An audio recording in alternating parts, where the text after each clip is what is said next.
What is up, everybody? Max here with your fix of entertainment and gaming news. Coming up, Adam Driver reveals Disney passed on a Rise of Skywalker sequel focused on Kylo Ren. WB Discovery is considering a buyout as HBO Max raises prices. And if you wanted more info on Kirby Air Riders, it is getting another whole Nintendo Direct later this week. Let's get into it.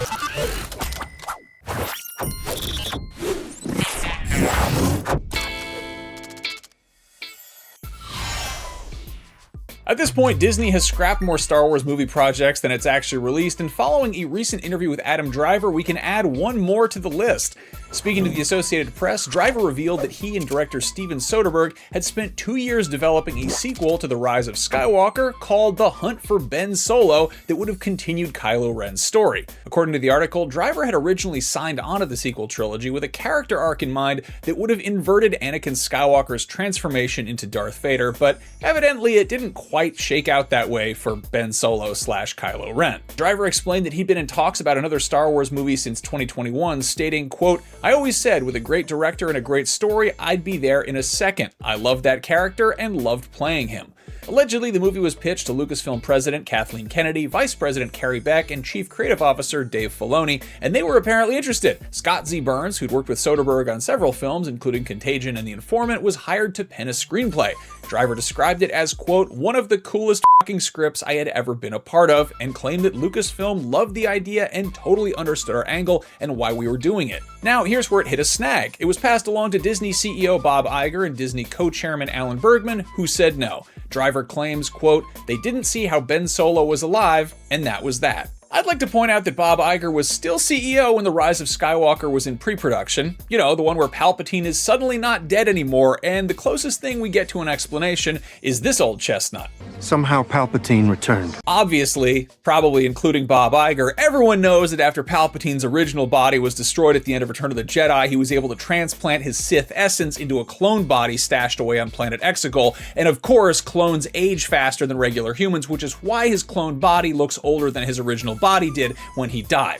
I mean, kind of a no-brainer, right? But yeah, bringing Kylo Ren back from the dead, that would just be silly. Or would it? Let me know what you think in the comments below. Does a Kylo Ren solo movie sound better or worse than a Mandalorian and Grogu movie? Personally, I'm torn, but I miss being excited for Star Wars things actually happening. Moving on, elsewhere in the world of galaxy brain decision-making on the part of multimedia conglomerate executives, Warner Bros. Discovery might be up for sale.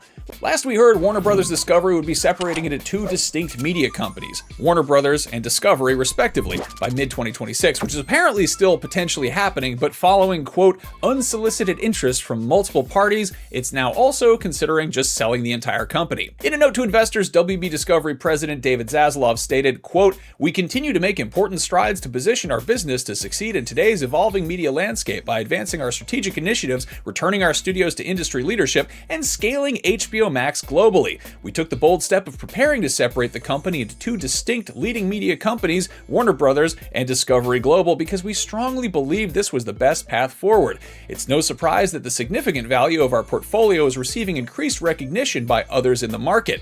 After receiving interest from multiple parties, we have initiated a comprehensive review of strategic alternatives to identify the best path forward to unlock the full value of our assets." There were rumors a while back that Paramount Skydance was trying to buy WB Discovery, but no word yet on where these unsolicited offers are coming from. There's a lot of speculation that it could be Sony Pictures, Amazon MGM, possibly even Netflix. Disney seems less likely, but also we didn't expect them to fully swallow up 20th Century Fox in one gulp, so who knows? Anyway, one of the exciting ways that WB Discovery is scaling HBO Max globally to maximize shareholder value is by raising the price of the subscription service across all tiers. As reported by Variety, HBO Max Basic with ads has increased stateside $1 a month to $10.99, or an extra $10 a year to $109.99 annually. HBO Max Standard is up at $150 a month to $18.49, or an extra $15 a year to $184.99. And finally, HBO Max Premium has increased by $2 a month to $22.99, or an extra $20 a year at $229.99. And finally, if you're looking for some streaming entertainment that won't cost you a penny, there's a Nintendo Direct planned for later this week focused entirely on Kirby Air Riders, which releases on Switch 2 next month. The presentation will be hosted by Masahiro Sakurai and will supposedly clock in at around an hour. Bear in mind, he already gave a 47-minute presentation on the Switch 2 racing game way back in August, so one can't help but wonder what exactly else he has to say about it. Well, you can find out for yourself Thursday, October 23rd at 6 a.m. Pacific Time, 9 a.m. Eastern, or 2 p.m. UK time.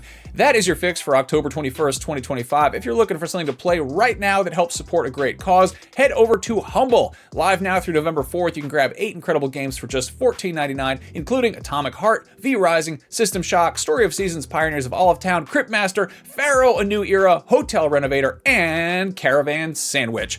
Thanks for watching, everybody. As always, for all of your gaming and entertainment news, you're in the right place, IGN. I'll see you next time.